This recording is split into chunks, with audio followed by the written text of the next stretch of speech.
A $60,000 car for her and a folded Christmas card for me. The words burned in my chest long after the wrapping paper had been swept from the living room. I still remember the way my son's wife, my daughter-in-law, glowing like a queen, clapped her hands when her mother opened the shiny red key fob. It wasn't just a car. It was a Tesla, gleaming outside the window like some spaceship landed straight into their driveway. Her mother squealed, pressed her hand against her mouth, and the whole room broke into laughter and applause. My son puffed up with pride, arms slung around his wife's shoulders as if he had just won the lottery. They toasted with champagne while I sat quietly at the corner of the sofa, a paper envelope resting in my lap. Inside, a Christmas card with nothing more than his signature. No gift, no thought, no warm line scribbled just for me. The card even had creases on the side, as if it had been pulled from the bottom of a drawer. Pause for a moment. Can you feel the sting of that comparison? $60,000 in the form of luxury wheels for his mother-in-law, while his own mother, who had raised him alone after his father passed, was handed a flimsy card like a formality, like checking a box. I pressed my lips together and forced myself not to cry in front of everyone. The air smelled of roasted ham, cinnamon, and expensive perfume. I held the card so tightly that the edges bent beneath my fingers. What broke me wasn't the lack of a gift. It was the public message, the silent announcement to every relative and neighbor present. This woman is cherished. That one, his mother, is an afterthought. My name is Margaret, but most people call me Maggie. I'm 67 years old, widowed, and living in the same modest brick house where I raised my son, Daniel. Life was never luxurious, but I worked double shifts at the hospital cafeteria to pay his way through school. Every lunchbox he carried had been packed by my hands. Every science project had been glued and painted at the kitchen table I bought secondhand. His father died when Daniel was just 12. I remember standing at the funeral, clutching Daniel's trembling shoulders as he wept into my coat. I promised him that day, I will never let you feel alone. I kept that promise. Through late-night jobs, second mortgages, and meals where I ate less so he could eat more, I kept it. But years have a way of erasing sacrifice from memory. Now, as I sat with that card in my lap, I wondered if my son even remembered any of it. That Christmas evening, when the crowd left and the champagne flutes clinked in the sink, I found myself standing outside in the cold. The Tesla's chrome handle caught the glow of the porch lights. It looked smug, like some mocking reminder. My son hugged me briefly before I left. Thanks for coming, Mom. Love you. Love you too, I whispered, though my throat was closing. No mention of the car. No recognition of the difference. As I drove my 15-year-old Corolla back home, the radio hummed soft carols. Every stoplight reflected the tears sliding down my cheeks. By the time I parked outside my little house, the snow had covered my walkway. I trudged up, holding the thin Christmas card in my coat pocket like a wound I couldn't hide. That night, I set the card on the kitchen counter and stared at it. Is that all I am now? I whispered to the empty room. The humiliation was heavy, but something else stirred beneath it, a seed of resolve. All my life, I had given without demanding anything in return. I excused slights, justified neglect, told myself that motherhood meant selflessness. But watching my son pour adoration and wealth on his wife's mother, while I was handed a scrap of paper lit a fire I hadn't felt in years. I prayed that night, kneeling beside my bed. I told God everything, the hurt, the anger, the sense of invisibility. My voice trembled, but I asked not for revenge. I asked for clarity, for strength, for the courage to stand with dignity. Because I knew this wasn't just about a car. It was about respect. In the days after Christmas, I didn't call Daniel. I didn't send thank you texts or emojis pretending to be delighted by the card. For the first time, I chose silence.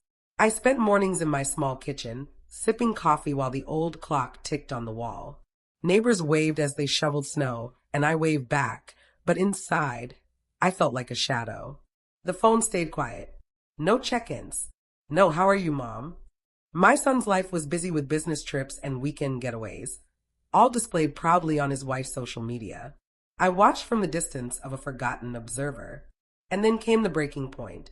2 weeks into January, I received a call from a neighbor.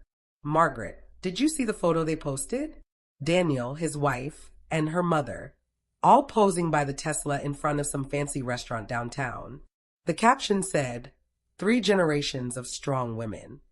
Isn't that sweet? Sweet. My heart clenched. 3 generations?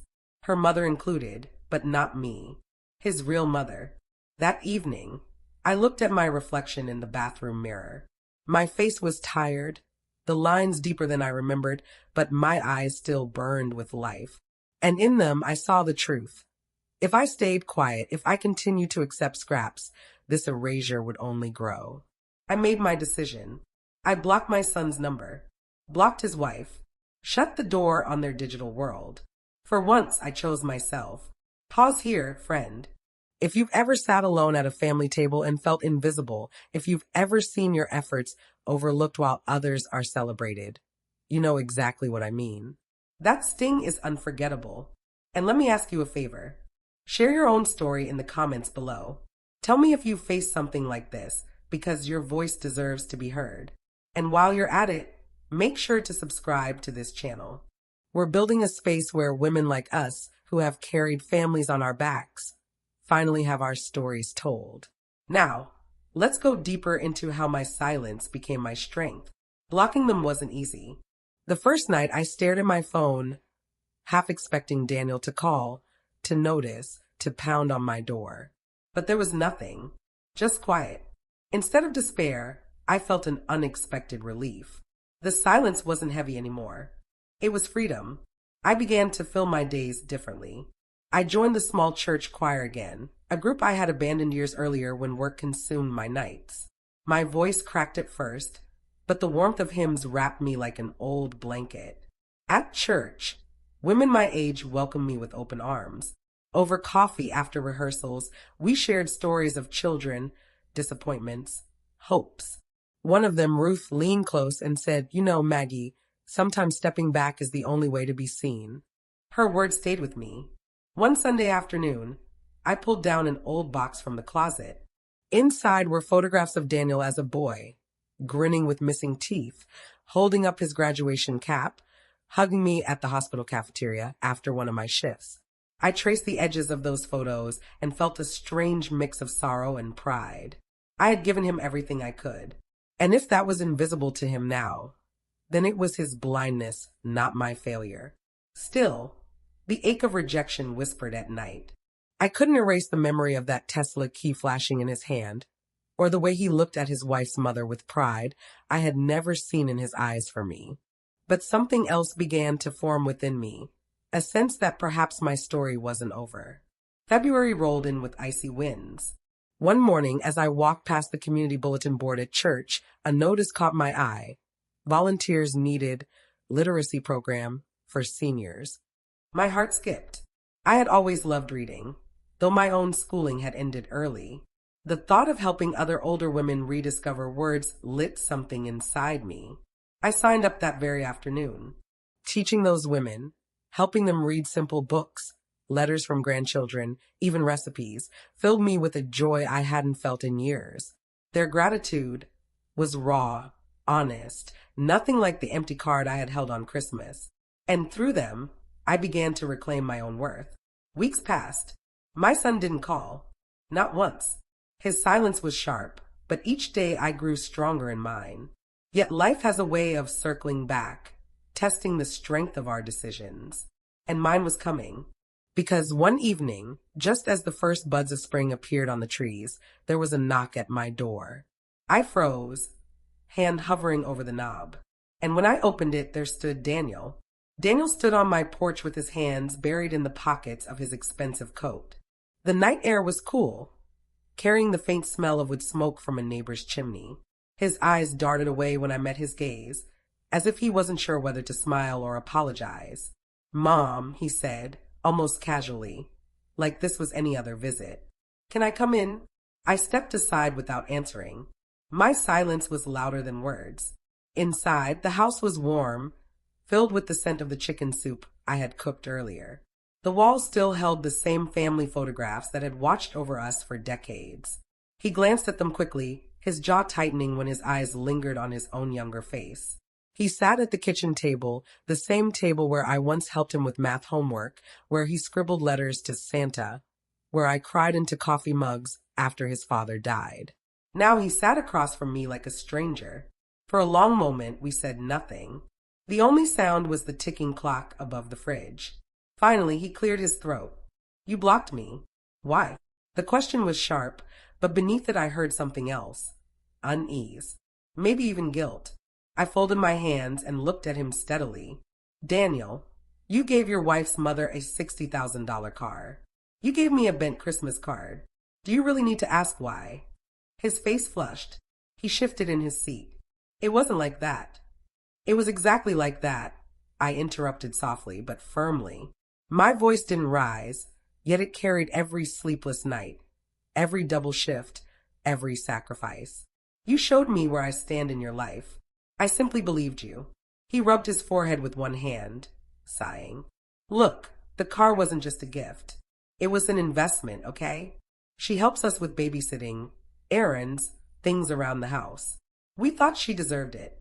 The words sliced through me. Babysitting, errands, things around the house. As if I hadn't done all those things and more his entire life. As if my years of devotion had somehow expired like milk past its date. "So," I said slowly, "my worth is measured in babysitting hours? In errands? Not in decades of raising you, feeding you, protecting you." He opened his mouth, then closed it again. His eyes dropped to the table. I realized then that no explanation would heal the wound. His worldview had shifted. He had placed another woman in the seat of honor, the place I once held, and he couldn't even see how wrong it was. "I didn't come here to fight," he muttered finally. "I came because you're my mom, and I don't want you shutting me out." I leaned back in my chair. The soup pot on the stove hissed softly. "You shut me out long before I blocked your number, Daniel. You just didn't notice." He winced. The silence that followed was thick, almost unbearable. My eyes drifted to the cabinet, where his childhood drawings were still tucked in a folder. Crayon suns, shaky stick figures, hearts with the words "I love you, Mom." I wanted to throw those drawings on the table and scream, "This is what I carried. This is what I deserve in return." But I stayed still. Dignity mattered more now than tears. Finally, he stood. "I'll go. But can I come back? Can we talk again?" I didn't answer right away. Then I said, "That depends on whether you come back as my son or as a man making excuses." His eyes flickered, but he nodded. He left without another word. When the door clicked shut, I sank into my chair. My hands trembled slightly, not from fear, but from release.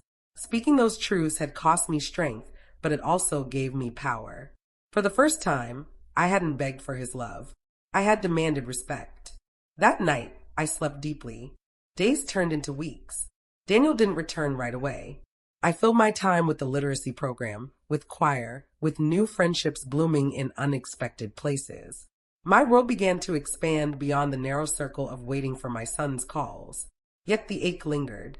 A mother's heart doesn't switch off easily. I wondered often, did my words reach him? Or did he retreat deeper into the comfort of his wife's family? One Sunday after church, Ruth squeezed my hand. "How's the silence treating you?" she asked gently. "It's quieter than I expected," I admitted. But in that quiet, I can finally hear myself. One evening, while browsing the church's community page on my computer, I made the mistake of glancing at Daniel's public profile. I hadn't unblocked him, but some posts were visible. There he was again, grinning beside his wife and her mother, holding up champagne glasses in some expensive restaurant. The caption read, "Family is everything." The words were like salt in the wound. Family, everything. Yet the woman who gave him life, who stitched his costumes, who held him through fevers, was absent from that frame. I closed the laptop sharply, my hands shaking. That night, I lit the small candle by my bedside, the one I used during prayer. I whispered into the quiet room, "Lord, give me peace.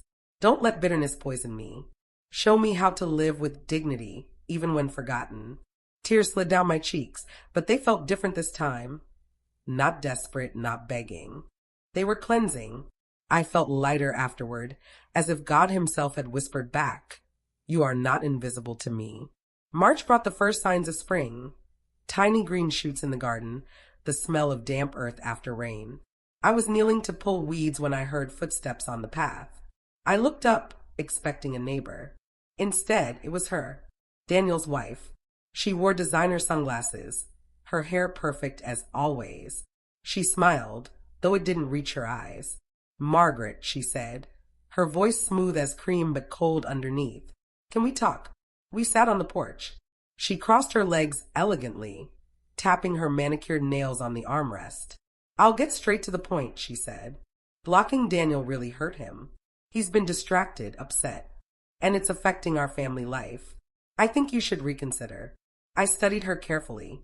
Every word was polished, but none carried warmth. "I blocked him," I replied evenly, "because I refuse to be treated as less than I am." She tilted her head, feigning sympathy. "You're making this about material things. The car, the gifts. That's not what family is about." I almost laughed at the hypocrisy. Then why was your mother given a $60,000 car while I was given a bent card? If it isn't about material things, explain that. Her smile faltered. For a moment, the mask slipped. She leaned closer, voice low. "Look, Margaret, my mother has been invaluable to us. She knows how to be useful. You just sit in your house, judging. Daniel doesn't need guilt. He needs support." The words cut deep. Useless. That's what she saw me as. But instead of breaking, I found myself strangely calm. I met her gaze steadily. "Maybe one day you'll learn that usefulness fades. Beauty fades, but respect should never fade. I won't beg for mine." She stood abruptly, flustered. "Think about what I said." And then she left, her heels clicking down the path. I sat on the porch long after she left, the breeze carrying the faint scent of lilacs. My hands trembled, but my heart felt steady. They wanted me silent, submissive, erased. But each insult only carved me sharper, like a blade forged in fire. I whispered to myself, I am not done. My story is not finished. A week later, Daniel showed up again. This time, his eyes were tired, his voice heavy. He stood awkwardly on the porch, as if torn between two loyalties. "Mom," he began, "I talked to Sarah. She told me about your conversation. I don't know what to say." I looked at him quietly. "Then don't say anything until you know what's true." He swallowed hard. "I miss you." My heart ached. But I remembered the photographs, the card, the car. I remembered Ruth's words. "Missing me isn't enough," I said softly. "Respecting me is what matters." He nodded slowly, as if the weight of those words finally began to settle on him. Daniel stood on my porch with that same heaviness in his eyes. But this time, I didn't feel like the one shrinking under his gaze. He looked smaller, worn, as if carrying a weight that even a Tesla couldn't polish away. "Come in," I said at last, holding the door open. He stepped inside, glancing around the familiar living room. His shoulders sagged, as though the walls themselves reminded him of childhood truths he'd rather forget. We sat at the kitchen table, steam rising from the tea kettle between us. I poured him a cup, sliding it across. He stared into it like answers might float up through the steam. "Mom," he began, voice low, "I've been thinking about what you said. About respect." I waited, letting silence press him forward. I thought giving Sarah's mom that car would make things easier. She's been around, helping with the kids, cooking sometimes, making Sarah happy. And I wanted peace in the house. He paused, rubbing his hands together. But the truth is, it didn't bring peace. Not really. She acts like a queen now. Tells me what to do. Even criticizes how I parent. And Sarah just nods along. I felt a flicker inside me. Something between pity and grim recognition. "So you traded respect for convenience." His eyes lifted, startled by my bluntness. "I didn't mean to hurt you, Mom," he said quickly. I thought you'd understand. You always sacrificed for me. Always gave without asking. I guess I assumed you'd keep doing that." The honesty in his words stung more than lies ever could. I leaned forward. "Daniel, listen carefully. Sacrifice without recognition is not love. It's slavery. And I will not wear those chains anymore." He swallowed hard, his throat bobbing. For once, he had no defense. Later that week, something unexpected arrived in my mailbox. A letter, handwritten, tucked inside a plain envelope with no return address. I opened it cautiously, unfolding the lined paper. The handwriting was shaky but clear. Mrs. Margaret, I know this might surprise you, but there are things you don't know about your son's wife and her mother. Things that explain why you've been treated the way you have. I can't sign my name yet, but you need to know. It's not just favoritism. It's manipulation. Please be careful. My heart thudded. I read the words twice, then 3 times. Manipulation? By Sarah and her mother? I folded the letter back into the envelope and pressed it to my chest. A chill ran through me, not from fear, but from a strange clarity. Someone out there wanted me to see what lay beneath the surface. The next Sunday at church, I kept replaying the letter in my mind. During choir practice, my voice faltered. Ruth noticed and leaned closer. You seem troubled, she whispered. I told her about the letter, carefully without names. She frowned. God doesn't always reveal things through thunder and lightning. Sometimes he uses whispers. Pay attention to this. I nodded, and for the first time in months, I felt the stirrings of not just resolve, but purpose. A few weeks later, Daniel invited me to a dinner at their house. Mom, it's Sarah's birthday. The kids want you there. Part of me hesitated, but another part wanted to see with my own eyes how things had shifted. I agreed. The house sparkled with decorations, balloons drifting against the ceiling. Laughter spilled from the dining room. Sarah's mother sat at the head of the table, radiant in a glittering dress, as if it were her celebration. The grandchildren ran to hug me, their little arms warm and sincere. Their affection reminded me why I endured so much silence. But as dinner progressed, I noticed something. Sarah's mother barked orders at Daniel. Refill the wine, Daniel. Cut the cake straighter, Daniel. Each word dripped with entitlement. And Sarah? She giggled, encouraging it.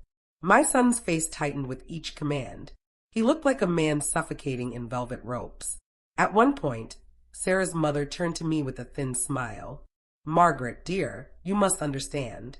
Daniel is lucky to have such strong women guiding him. Sarah and we keep him on track. Men can be so lost without direction. Her tone was sugar on the outside, vinegar beneath. I met her gaze steadily. I raised Daniel without you. Without Sarah. Without anyone but God's help. And he wasn't lost then. The table went silent. Daniel's fork froze halfway to his mouth. The children blinked at me, sensing the tension. For once, Sarah's mother had no clever reply. She looked away, her smile faltering. That night, as I prepared to leave, Daniel walked me to the door. His voice was low. Mom, what you said back there, it made me realize how much I've allowed. How much I've let them control. I placed a hand on his arm. Son, control only works when you give permission. Ask yourself why you gave it. His eyes filled with something raw. Not anger, not denial, shame. A few days later, another envelope arrived. Same handwriting, same lack of signature. This time, the words were sharper. Daniel's wife and her mother have been using him for years. The car was only part of it. They push him to spend, to prove his devotion, while they plan their own security. Don't let yourself be erased, Mrs. Margaret. He needs truth, even if he doesn't want it. My hands trembled as I read. It was one thing to suspect manipulation. It was another to see it confirmed by someone who clearly knew their lives well. But who was writing? And why to me? Instead of fear, I felt fire. If Sarah and her mother thought I would sit silently while they drained my son, they had underestimated the woman who once worked double shifts and raised a boy alone. I prayed again that night, asking not for vengeance, but for wisdom. And as I prayed, an idea began to form, quiet, steady, like the first crack of dawn.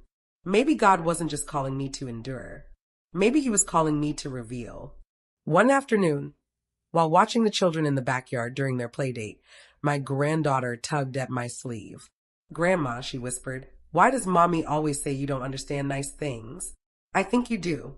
You make the best cookies. Her innocent words stabbed me deeper than any insult.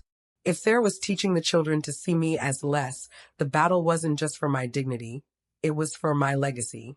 I kissed her forehead and promised myself, this ends with me.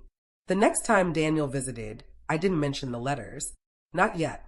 Instead, I asked him about his work, his dreams, the things he once loved. Slowly, I watched pieces of him emerge that had been buried under his wife's demands. Do you remember how you wanted to open a small cafe one day? I asked. He blinked, surprised. I haven't thought about that in years. Maybe it's time you did, I said softly. The truth was clear. Sarah and her mother had built a cage of comfort around him, gilded with cars and fancy dinners. But cages, no matter how shiny, are still prisons. By April, I knew the confrontation was coming. Too many cracks had formed. Daniel's unease was growing. Sarah's mask slipped more often, and the letters hinted at secrets that begged to be uncovered. I felt both fear and strength rising together. Fear, because a mother's heart never wants to see her child broken. Strength, because I knew silence was no longer an option. The storm was gathering, and I was ready to stand in it.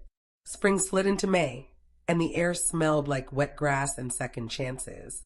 I woke early, cracked the kitchen window, and let the birds argue about the light. I had decided that hiding would not heal me.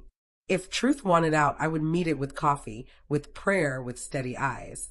The third letter arrived just after sunrise, slipped beneath my door like a whisper. I knew the handwriting now. Careful and unpretentious, the lines pressed hard into the page. Meet me behind the church thrift shop after choir. I'll show you what I mean. My knees went soft, but my heart stood up straighter. After rehearsal, the alley smelled of dryer sheets and rain. A woman waited near the donation bins, face tucked under a blue scarf, hands trembling. She lifted the scarf, and recognition hit me like a song I used to know. It was Sarah's cousin, the quiet one from Thanksgiving who had washed dishes while others posed for photos. Her name was Emily, though almost no one said it in that house. She exhaled, and the truth spilled out like coins from a jar. Sarah and her mother had planned the car for months, not as gratitude, but as theater. They wanted the world to see a shining performance, wanted you to look small beside it. Emily pulled a folded paper from her purse and laid it in my hands. It was a printed screenshot of a group chat, with names clipped off but voices loud anyway. I read the first line and felt the room tilt. Make sure Daniel invites his mother, so she sees the car, one message said. Nothing humbles a critic like Chrome. Another line sliced deeper. Get him to post the 3 generations photo with my mom. Optics matter. I pressed the paper like it might burn through my skin. Emily's eyes were wet, but her voice did not wobble.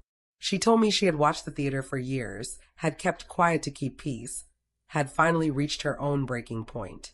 She said Sarah and her mother joked about me, that I was old school, overly religious, too small for their new life. I listened, each word a pebble thrown into a still pond, ripples reaching places I had kept quiet. When she finished, the alley felt too narrow for breathing. I thanked her, tucked the papers into my cardigan, and promised to be careful. Careful did not mean timid. On Mother's Day, the church held a breakfast with flowers in mason jars and cinnamon rolls as big as palms. I wore my best blue dress, the one with the tiny white dots and pockets that remember tissues and peppermint wrappers. Ruth squeezed my arm and whispered a hymn line about honor that sounded like thunder in lace. Daniel arrived late, carrying the youngest, hair uncombed, eyes humble. Sarah and her mother floated in after him, perfume arriving first, smiles arranged like bouquets. They took the front table. When the pastor stood to speak, his voice was soft, but the words carried weight. He talked about mothers who labored unnoticed, about invisible hands that built homes, about honor that should not be seasonal. Daniel stared at the floor. Sarah scrolled her phone under the table, thumb fast, eyes bored. Her mother dabbed imaginary tears and kept one eye on who was watching. At the amen, the room rustled with chairs and chatter. I stood, walked toward Daniel, and touched his sleeve. His eyes flicked up, and something like relief passed through them. Sarah reached us, voice bright as foil. She turned to her own mother and sang, "Mom, you made it," ignoring me like a chair. I smiled anyway and asked Daniel if he had a minute outside. We stepped into the courtyard where the rhododendrons hummed with bees. I handed him the folded papers without ceremony. He read the first lines, and his face went white around the edges. He read the rest, and his mouth opened without a sound. I watched the boy who once brought me dandelions learn what dandelions cost when you toss them away. Daniel swallowed hard and pressed the papers back into my hands. His voice was gravel. "Who sent these?" he asked. "And how long has this been going on?" I told him the truth I could tell. A family member, tired of the act, tired of watching me shrink. His shoulders bent, not in defeat, but like a tree in wind deciding which way to root. I said softly, "Take your time. Look for what matches." We returned inside, carrying plates of eggs we did not taste. The grandchildren climbed into my lap, sticky fingers patting my cheek, and I let their simple love steady me. Across the room, Sarah whispered into her mother's ear, both of them cutting glances like ribbons. That afternoon, Daniel came by with a paper bag of oranges, as if vitamins could brace what truth would do. We sat at the table, peels coiling like orange sunsets. He told me he'd begun to notice things he once excused. How Sarah's mother kept their spare key in her purse. How expensive packages arrived with his name, but her address. How suggestions sounded like orders and guilt dressed itself in gratitude. I listened without gloating, because gloating is just another mask for pain. When he left, I walked to the garden and stuck my hands into the soil. The earth was cool and honest. I planted zinnias, bright little fists that refused to be ignored. As days passed, Emily sent one more message, this time asking to meet with Daniel present. We chose the church library because forgiveness and truth both like rooms that smell like old books. Daniel arrived early, hair combed, eyes set like a decision. Emily walked in holding a folder that seemed too heavy for its size. She sat, breathed, and finally told him what she had seen. Group chats without him where budgets were planned around his bonuses, discussions about which optics played best online, jokes about training him. She slid the prints across the table like photographs from a storm. Daniel read, and the hurt in his face was a mirror none of us wanted. He whispered, "I did this. I let this happen." I touched his hand and answered, "You can choose different now." Emily apologized for not speaking sooner, tears collecting but not falling. She said she loved Sarah, but love that feeds lies starves souls. Daniel thanked her with a nod that looked like growing up. That evening, he went home early. I made tea and sat by the window, watching the neighbor's dog chase wind. Sometime after sunset, the phone rang. It was Daniel, voice low and ragged. He had shown the messages to Sarah, and the house had erupted. She accused him of betrayal for looking behind the curtain. Her mother called me names I won't repeat, loud enough for the children to hear. I told Daniel to take the children to their rooms, to breathe, to speak slowly, to hold the truth without swinging it like a weapon. He did, and the yelling softened into door slams and the hiss of a faucet. When he returned to the line, his voice had steadied. He said he wanted a different house, one where respect did not need stage lighting. I told him that change begins with a spine and a boundary. Then I hung up, held the quiet, and let my heart beat slow. The next day, he came with the children and a bag of mismatched pajamas. Sarah needed space, he said. He needed clarity. I set up blankets in the living room and pulled board games from the closet. We ate grilled cheese and tomato soup, and the children giggled until their worries loosened. That night, when the house finally slept, Daniel and I sat at the table, elbows on wood, truth between us. He asked how I had kept going all those years through empty wallets and quiet beds. I told him I counted small mercies and let the rest fall like chaff. I reminded him that faith is not fireworks. It is a candle you cup with both hands. He nodded, eyes shining in the lamplight. In the morning, Sarah called. Her voice was flat stone. She said the children belonged in their own beds, said I was turning Daniel against his family, said I liked drama. I told her calm is not the same as control, and truth is not drama. Then I handed the phone to Daniel. I watched him straighten as he spoke. He said the children would stay 2 nights with me, that he needed quiet and thought, that shouting would not decide anything. I saw the line form in him, a good line, a spine line. After the call, he rubbed his face and whispered, "I'm scared I broke everything." I said, "Maybe it was already broken. Maybe now you can build." We filled the day with errands I love because they make a life feel honest. We bought groceries, chose apples with freckles, waited in line with the rest of the town. At the checkout, a cashier with silver hair told me she liked my dress. I told her it had pockets, and she grinned like that was victory enough. That night, the kids fell asleep fast, all that playing ringing them gentle. Daniel sat on the floor with a photo album, scanning his own childhood like a map he had dropped. He touched a picture of his father holding him at the lake, and the room quieted around us. He said, "I forgot what mattered. I forgot who taught me." I answered, "Remembering is a kind of miracle. Use it well." In the morning, Sarah arrived with hard eyes and a tight coat. She stepped into my living room as if it were a courtroom, but I would not let it become one. The children clung to her legs and then drifted to the kitchen for pancakes. She stared at Daniel, then at me. Her voice was low enough for the syrup to pretend it could not hear. She said, "You embarrass me." Daniel replied, "I embarrassed myself by ignoring my mother." She laughed without humor and asked if he planned to move into my house with his saintly nostalgia. He told her he planned to move into his own backbone. She rolled her eyes, then turned her aim on me. She said I had poisoned him with guilt, that I was jealous, that I wanted his money.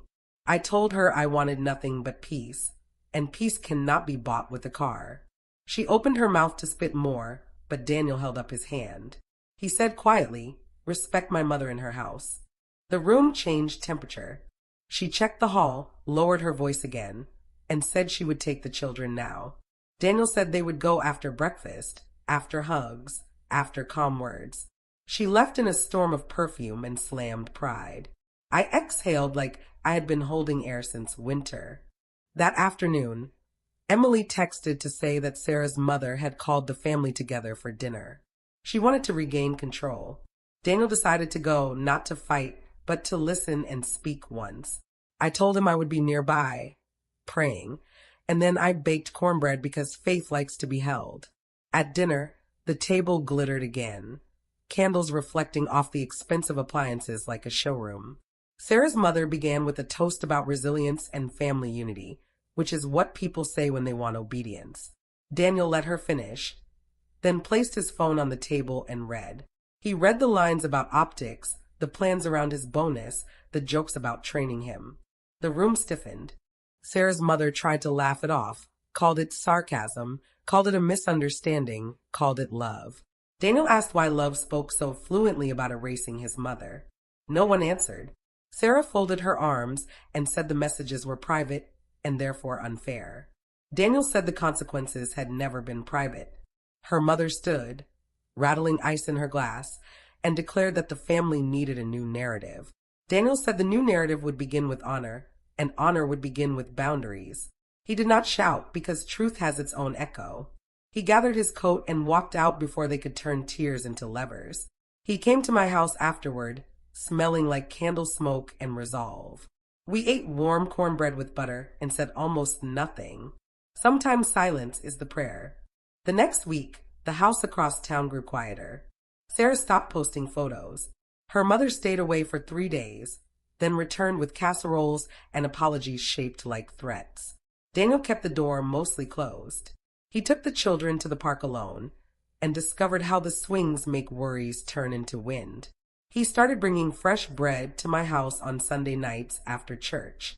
We ate slices with jam and made plans that sounded like truth humming.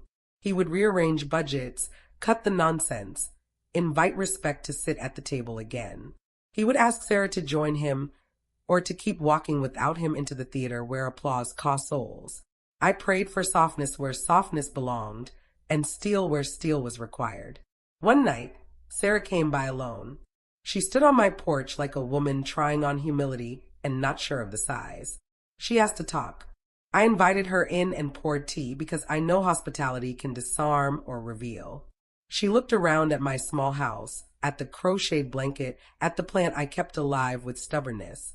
She said she had grown up watching her mother survive by grabbing, by shining, by never letting anyone else be center stage.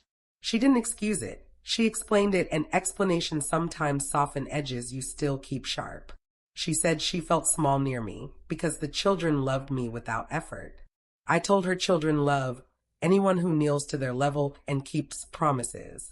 She asked if I could forgive the posts, the jokes, the car. I said forgiveness is a seed I can plant, but respect is the fence that protects it. She nodded, eyes suddenly human. Then she asked if I would talk to her mother. I said I would not step into that ring again. I said I would sit on my porch and pray, and anyone who wanted truth could come to the porch. She left with her shoulders a little lower. A day later, Daniel told me Sarah had offered to reset everything, which is a phrase people use when they mean repair. He said he would try, slowly, with boundaries like guardrails and honesty like headlights. I told him I would cheer for the work, not the optics. Summer pressed in with heat and lawnmowers, and the zinnias grew wild. The children helped me paint the old garden bench sky blue. We got more paint on our knees than the wood, and we called that art. One afternoon, the Tesla pulled up to my curb and flashed its mirrors like a bow. Sarah's mother stepped out, hair lacquered, mouth set. She walked straight to my porch without asking. She said, "I hear you've been rewriting my family." I said, "I hear you've been directing one." She looked past me into my living room, at the crocheted blanket and the worn Bible. She said, "You think you're better." I said, "I think I'm done being smaller than the truth." Her eyes hardened, then flickered with something like fear. She asked what I wanted. I told her I wanted respect for the man I raised, and for the children to learn love without strings. I told her I didn't want her car, her glinting dinners, her audience. I wanted quiet, sincerity, and the kind of apology that changes schedules. She stepped back as if the porch boards had moved. She asked if I would keep my distance, if they kept theirs. I said distance had never been the issue, erasure had. She left without slamming, which felt like growth or strategy. Either way, my house stayed standing. Days later, Daniel brought a small wooden box he had built with the kids. Inside were slips of paper with one memory each, like seeds. Some were silly, like the time the pancakes stuck to the ceiling. Some were tender, like how I warmed their socks in the dryer before school on cold mornings. Daniel had written his own card and placed it on top. It said, "I see you. I am sorry. I am growing." I pressed the box to my chest and let myself cry the kind of tears that water things. We sat on the porch while the sun rolled down the street. He told me Sarah was trying in small ways that do not photograph well. She put her phone away during dinner. She apologized to the kids for yelling. She asked Daniel about his cafe dream without rolling her eyes. I told him slow is still movement. That night, before he left, he asked if I would bless the house he was trying to rebuild.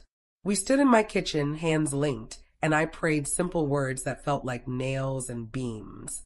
I prayed for peace that silences pride, for joy that needs no audience, for love that doesn't require trophies. When he left, the night air smelled like cut grass and mercy. I washed the teacups, turned off the porch light, and let the quiet gather like a shawl. The storm had not finished, but I was standing in it with both feet and both eyes open. For the first time since Christmas, I believed the ending might honor beginnings. Summer pressed harder with its heavy air, the kind that makes curtains stick to the windowsill and lemonade taste like salvation. My garden was loud with bees, my porch painted with children's chalk drawings that refused to wash away even after 2 storms. I had begun to feel steady again, roots deep. But storms don't ask if you're ready before they arrive. One evening, Daniel came by after work, tie loosened, eyes tired but not hopeless. He sat at the kitchen table where the zinnias I'd cut leaned in a glass jar. He turned the jar slowly, petals brushing against the rim like they were listening. "Mom," he said finally, Sarah's mother is pushing again. "She wants me to refinance the house to add her name, says it's just paperwork, just security. Sarah supports it." The words made my stomach knot, not from surprise, but from recognition. Control always asks for more. "What did you tell them?" I asked. Daniel rubbed his forehead. I told them no. I told them this house is mine and Sarah's, not hers. She exploded. Said I was ungrateful after all she's done. I leaned back, watching the man across from me who had once been a boy with skin knees. And what do you think? Do you feel ungrateful? His eyes lifted, steady. I feel like I'm waking up. The word steadied me, even as fear rippled underneath. Waking up is never gentle. That weekend, Sarah came to church without Daniel. She sat with her arms folded, her mother on one side, her phone on the other. The sermon was about idols, not the golden calves of old, but the subtler idols of approval, possessions, and power. I noticed Sarah's jaw tighten, her thumb moving fast across the phone screen. After the service, she stopped me at the doorway. Her smile was stretched too tight. Margaret, you're really enjoying this, aren't you? Watching my family strain. I looked her in the eye. I don't enjoy watching anyone break, but I won't apologize for standing. Her cheeks flushed. She leaned close enough for the perfume to sting. If Daniel chooses you over me, you'll regret it. I wanted to answer sharply, but instead I said, Daniel doesn't have to choose between us. He only has to choose truth. Her eyes flickered, and for just a breath, I saw fear beneath the anger. That evening Daniel told me she had accused him of being brainwashed, of letting me meddle. He said he kept calm, told her respect was not meddling. She slammed doors until the children covered their ears. I closed my eyes as he told me. My chest hurt for the little ones, for the echoes of shouts they didn't deserve. Daniel, I said gently, you cannot protect your children from storms if you keep inviting storms into the house. He nodded, face grim. Days passed. Sarah's mother didn't come by as often, which meant something was brewing. Silence in her world was never surrender, it was plotting. Sure enough, one Friday night, Daniel arrived pale and shaking. He dropped into the chair and put his head in his hands. Mom, she gave me an ultimatum. Either I let her mother move in permanently, or she'll take the kids and leave. The air froze between us. I steadied my voice. And what did you say? I told her no, that our marriage is between us, not her mother. She screamed, said I was disrespecting her family. I reached across and covered his hand with mine. That wasn't disrespect, Daniel. That was drawing a boundary. And boundaries are love with walls. He sat up, eyes wet but clear. I don't want to lose my kids, Mom. You won't, I said softly. They see you. They see everything, even if you don't think they do. Be the steady one. That's what they'll remember. That Sunday, the children came to my house with overnight bags. Sarah had dropped them off with clipped words and a glare that could have cracked glass. The children didn't understand, but they felt the tension. I filled the house with pancakes, storybooks, and laughter until their shoulders relaxed. When Daniel came later, we sat on the porch while the children chased fireflies. He said he had told Sarah he wouldn't bend, that she had to choose partnership over puppetry. She hadn't answered. The waiting was hard, but I saw something in him I hadn't seen since he was a boy. Quiet courage. One evening in late July, Sarah came storming to my house with her mother at her side. They didn't knock, they barged in, perfume and fury flooding my small living room. You're tearing our family apart, her mother spat. You and your self-righteous nonsense. I stood, calm but firm. Respect isn't nonsense. Sarah's voice cracked like glass. He doesn't laugh with me anymore, doesn't follow my lead, doesn't obey. I finished softly. Her face reddened, and for a moment she looked younger, like a girl trapped under her mother's shadow. Daniel walked in from the porch, children behind him. His voice was steady. Mom's not tearing this family apart. Control is. Silence fell heavy. Sarah's mother sputtered, then gathered her purse like armor. You'll regret this. Both of you. She stormed out, leaving Sarah frozen in the doorway. Daniel touched her shoulder gently. Sarah, I love you, but I won't live in chains. If you want this marriage, it has to be real, not staged. She trembled, then burst into tears, not the calculated ones I had seen before, but deep, choking sobs. The children clung to me wide-eyed, while Daniel held his wife, whispering words I couldn't hear. They stayed late that night, Sarah quiet, Daniel thoughtful. When they left, I prayed long into the morning hours, not for revenge, but for transformation. In August, small changes began. Sarah started attending church again without scrolling her phone. She sat nearer Daniel, spoke softer, even brought a dish to the potluck. It wasn't perfect, but it was a shift. Her mother, though, stayed away. I saw her once at the store, pushing a cart filled with glossy produce, glaring at me across the aisle. I smiled anyway and kept walking. By September, Daniel told me he and Sarah were trying counseling.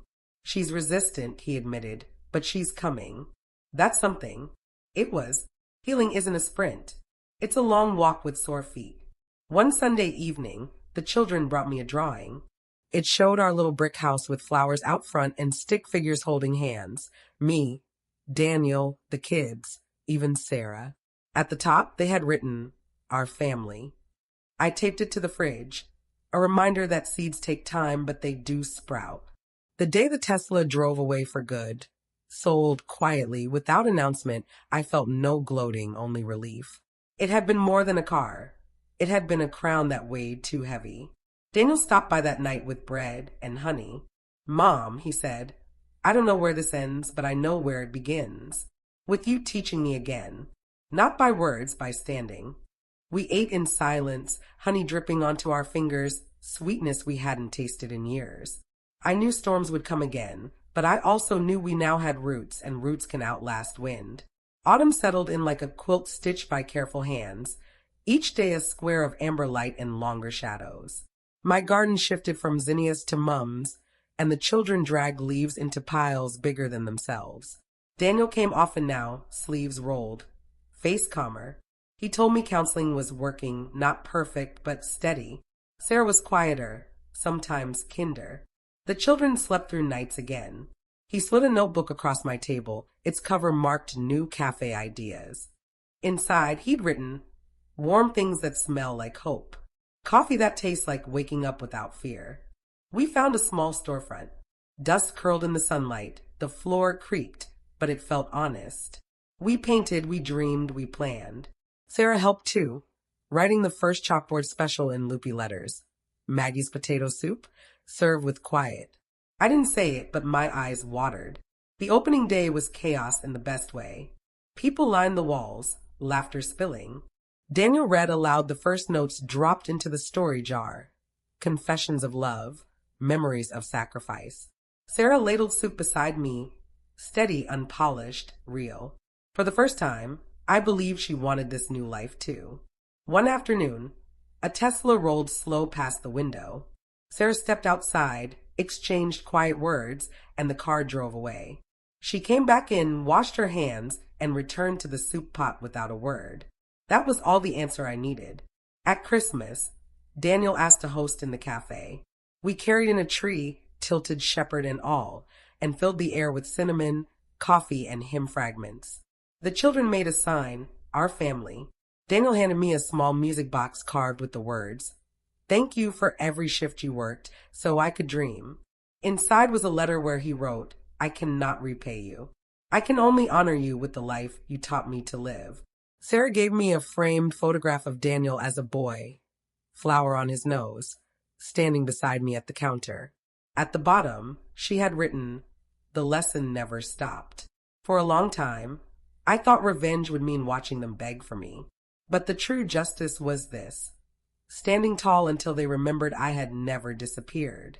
That night, as snow dusted the street outside, I prayed, "Thank you for teaching me that dignity is the sweetest inheritance, and respect is the gift that cannot be bought."